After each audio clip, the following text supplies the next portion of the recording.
Did you hear that? I think we're not alone in this house. Wait here whilst I check it out. And remember to be as still and as quiet as possible. And no matter what you do not let the darkness take control. Number 1. I'd been living in my first apartment alone for about 2 weeks. It was a basement apartment, which meant it was cheap, and the windows were right at ground level, so you could see legs and shoes walk by. There were 2 bedrooms. I slept in one with the blinds closed, but the other room's window had some water damage, so I kept the blinds all the way up to let it dry out before maintenance came. That room had nothing in it but spare boxes from moving in. One night, I was asleep, and then suddenly completely awake and alert. Every fibre of my being suddenly on edge. I looked at my phone and saw it was 4 a.m. I lay in bed for a minute before I turned towards my closed window, and then I saw it. A large, dark shadow of a person, with a flashlight, trying to see into my bedroom. I instantly freaked. I quietly grabbed a small hunting knife and stealthily moved to the hall, so that I could see the other bedroom, the one whose window coverings were wide open. As I peeked around the corner, the person was scanning the floor of my bedroom methodically with the flashlight. They were big and had heavy boots and keys that jingled. So, I'm a single girl alone in a shitty apartment. And I thought that was it. I was 100% prepared to take my little hunting knife and fight this guy. My adrenaline was sky high, and at that moment my phone buzzed. And I got a text from a friend on the police who literally asked, "What's going on at your apartment?" I thought, yup, this is a bad guy.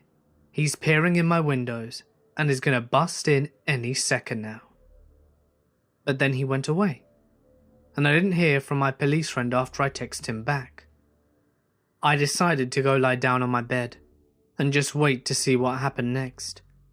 Not 5 minutes after lying down, someone knocked on the door with incredible force.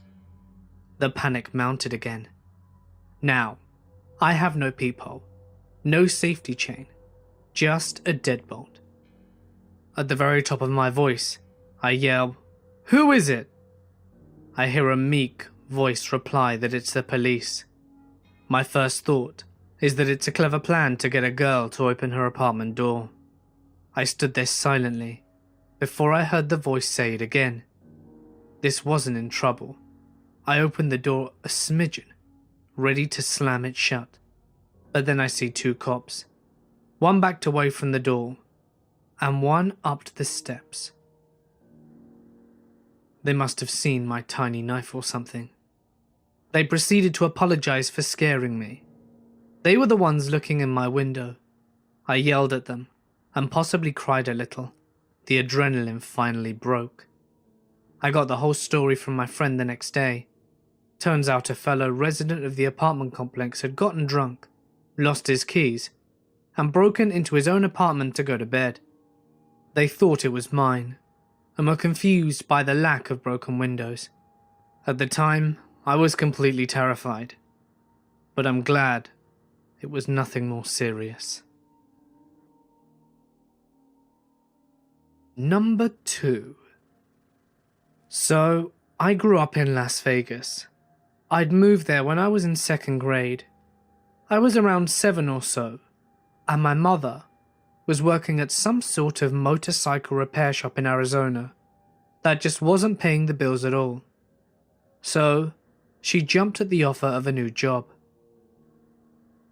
Fast forward about 5 years, I'm in middle school, and my brother and I were almost exactly 2 years apart. I was about to turn 12, so he was around 10 at the time. My mother, being quite low on the seniority list, was forced to work late nights. That left me and my brother home alone after school more often than not. Our nights were usually pretty uneventful, usually consisted of us avoiding whatever homework we were assigned, warming up leftovers in the microwave, and watching whatever sparked our interest on TV, which was either WWE wrestling or some kind of cartoon. We usually ended up in bed before our mum got home, but occasionally we'd wait up for her. One night, or I suppose one afternoon considering it was still light, everything was pretty normal. My brother sat on the living room floor, engulfed in whatever was on the TV, and I was using my mother's desktop computer, leveling up my character on RuneScape. Then there was a rather aggressive knock at the door, which was very odd. I was sort of an outcast child. I didn't have too many friends, nor did my brother. Not only that, we lived in what you would consider a senior living community. My mother was the youngest adult there, and was around her mid-30s. My brother, being too short to reach the peephole, doesn't move, only slightly reacts and looks at me. I get up off the computer chair and make my way to the front door to glance out the peephole. I see a man in a black ski mask staring at me through the peephole. It definitely didn't seem real. It sort of seemed like something from a cliché movie, as if he were dressed to rob a bank. I was immediately scared shitless, and I obviously didn't bother asking who it was. I silently stepped away, shut off the TV, grabbed my brother on our small black Pomeranian, and ran towards my bedroom.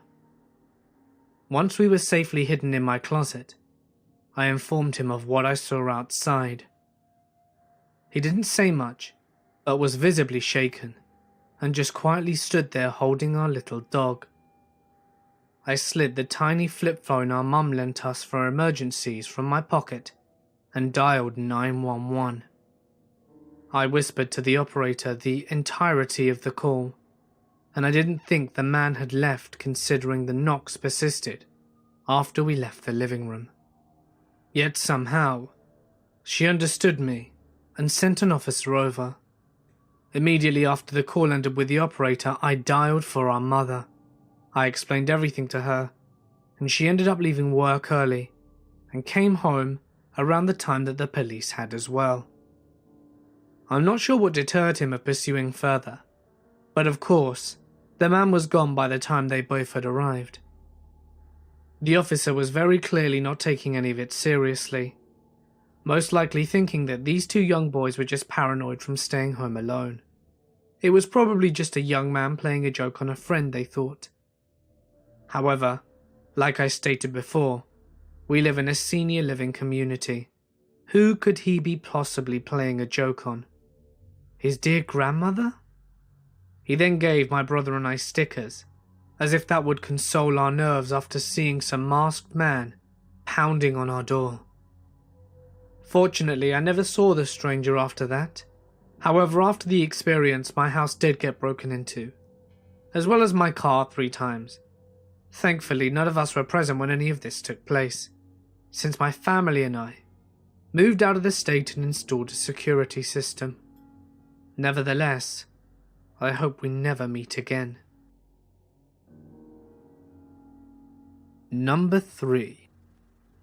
One evening back when I was in high school, my parents left me with the house alone for one evening. No biggie. I've been home alone at night plenty of times, so I'm watching TV until I decide to hit the sack.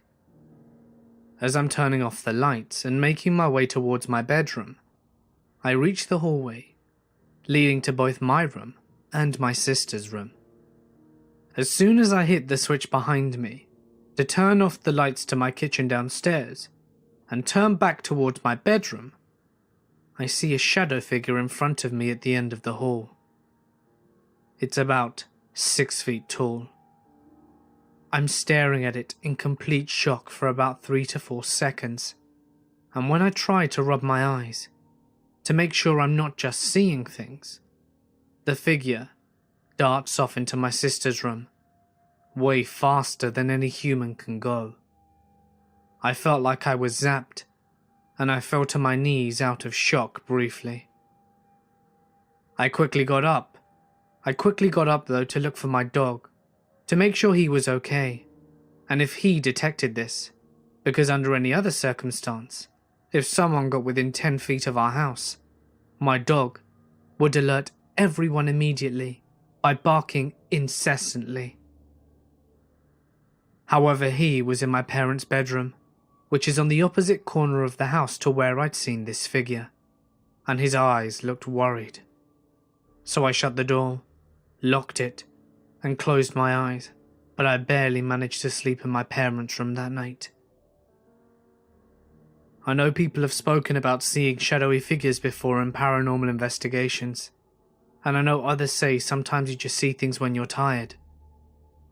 I know what I saw. It looked real. I haven't seen the figure since, but that hallway still feels kind of creepy to this day. Number 4. When I was 16, I was home alone. It was a beautiful summer's day out, and my mother's flowers had just started blooming. So, I walked out into our yard to look at the flowers. As I'm standing there, I hear this eerie mumbling sound. I give a shout to our next door neighbour, who doesn't respond. I then shout a bit harder to the neighbour across the alley. Still no answer. I was now standing a bit closer to the wooden shed, which was in the back of our yard. And suddenly it hits me that the sound is coming from inside the shed. I have a minor freak out, but decide to slowly and quietly approach the shed to have a peek through the cut-out heart in the door of said shed. The shed is a mess, stuff is moved aside, and the summer camping tent is pulled out of its packaging, creating some kind of nest.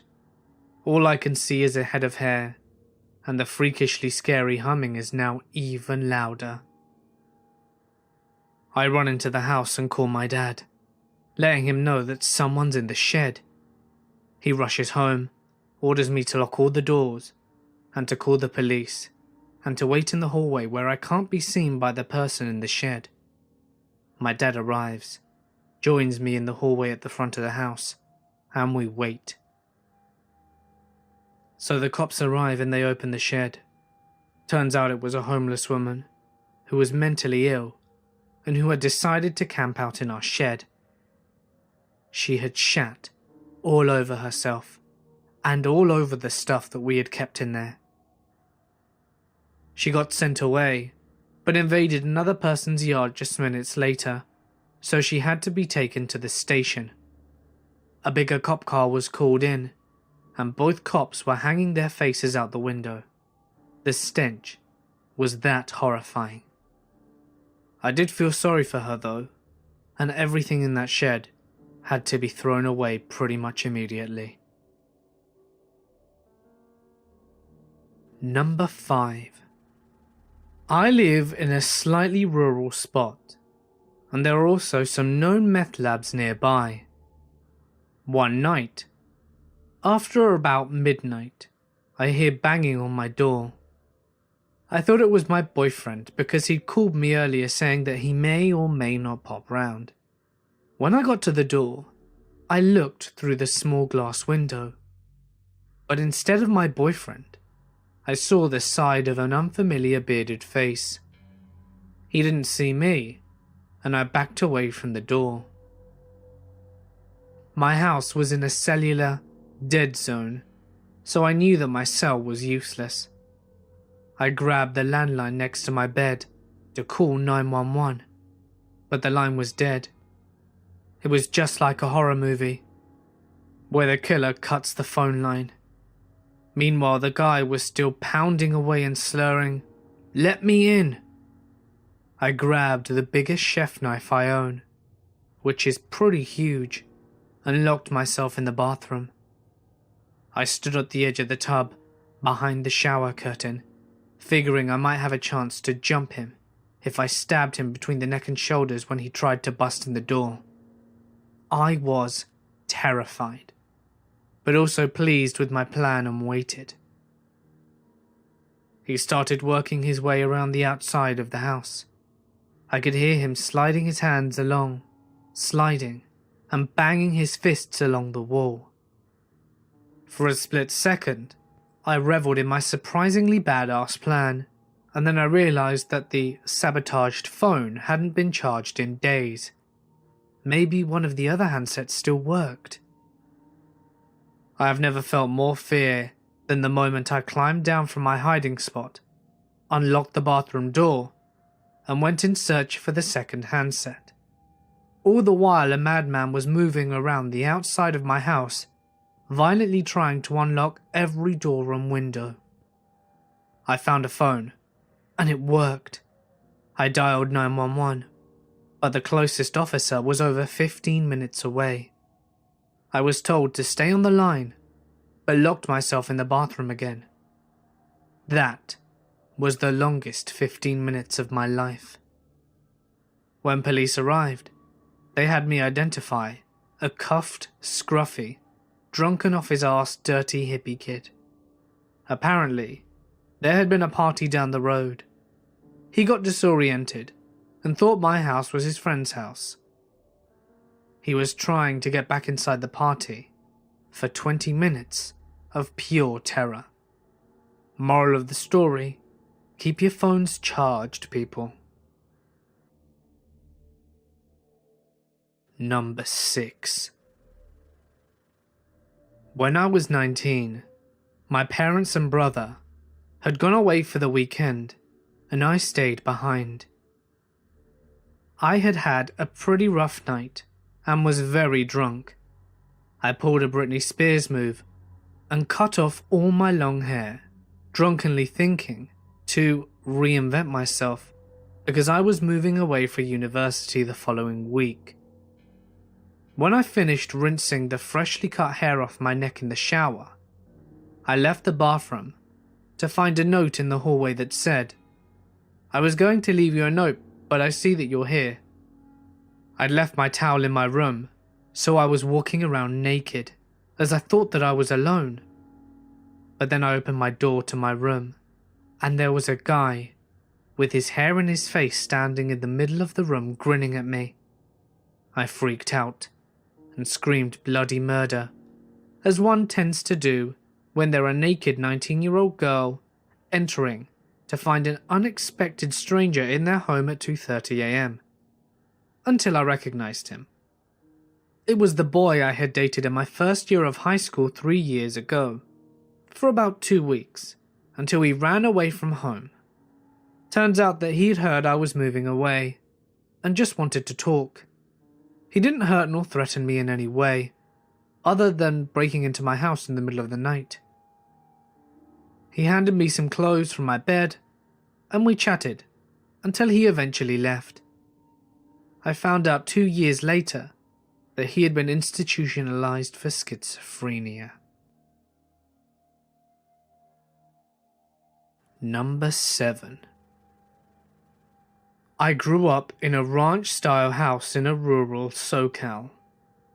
I was still living at home whilst going to college, partially because of cost, and partially because my mum needed assistance because of her health. My dad was out of town on business often, so it would be up to me to hold the fort. Around 2:30 a.m. one night, I wake up, intensely on edge, with the sinking feeling that something is in the house. It was a full moon, and the Santa Ana winds were blowing exceptionally hard. I sat up and listened closely for over a minute, but I could only hear the rustling of leaves outside. I couldn't hear anything inside, but I couldn't shake the feeling that something was wrong. I finally mustered the courage to get up and investigate. I quietly opened my bedroom door and crept down the hallway, navigating only by the available moonlight. As I reached the end of the hall, I could hear the front door was open and slowly banging against a metal umbrella stand when I was hit by the most putrid smell.